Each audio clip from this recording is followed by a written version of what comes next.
ये देखते हैं क्वेश्चन नंबर 4 का 10th पार्ट क्या कहता है। बोल रहा है कि सबसे पहले तो आपको चेक करना है कि यह एपी है कि नहीं है, और यदि ये एपी है तो इसके 3 टर्म और आगे के लिखने हैं। सबसे पहले जो फर्स्ट टर्म होती है उसको मैं ए से डिनोट करता हूँ, तो यहाँ पे तो प्रथम टर्म वही है, तो ए बराबर तो ए ही होगा, कोई दिक्कत ही नहीं है। फिर इसके बाद हम कॉमन डिफरेंस की बात करते हैं, तो कॉमन डिफरेंस पहला निकालेंगे तो क्या होगा, ये होगा A2 माइनस ए, फिर क्या होगा A3 माइनस A2, इसके बाद क्या होगा अगला टी, ये हो जाएगा मेरा A4 और माइनस का A3, है ना। अब आगे की बात करते हैं। आगे सिर्फ वैल्यू रख के इसको सॉल्व करना है और डी निकालना है। A2 माइनस ए मतलब 2a माइनस ए, तो ए कितना मिल गया मुझे, ए मुझे मिल गया ए, क्योंकि 2a में 1a को सब्ट्रैक्ट करेंगे तो ये मुझे कितना मिल जाएगा ए, है ना। फिर सेम कहानी आगे करते हैं 3a, है ना, क्योंकि ये 3a है, अगली वाली टर्म से पिछली वाली टर्म को सब्ट्रैक्ट करना है, तो 3a है। 3a से हम क्या करेंगे 2a को माइनस करेंगे, तो यहाँ पे भी मुझे क्या मिला ए, क्योंकि 3a से 2a को माइनस करेंगे तो एक ए ही मिलने वाला है।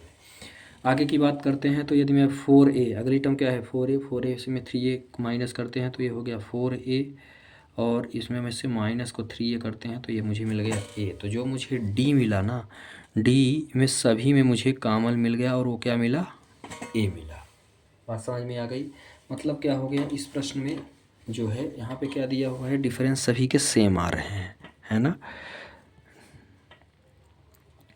क्या हो गया, डिफरेंस इज सेम, है ना, difference is same, so it is AP, इसलिए ये क्या होगी, यह टर्म एपी की होगी।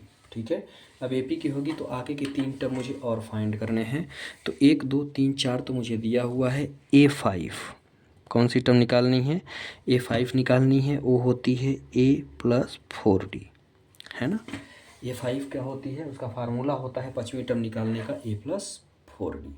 a प्लस 4d, a बराबर तो a ही है, प्लस 4d, d बराबर भी आपने a ही निकाला है, d बराबर भी आपने क्या निकाला है, a ही निकाला है।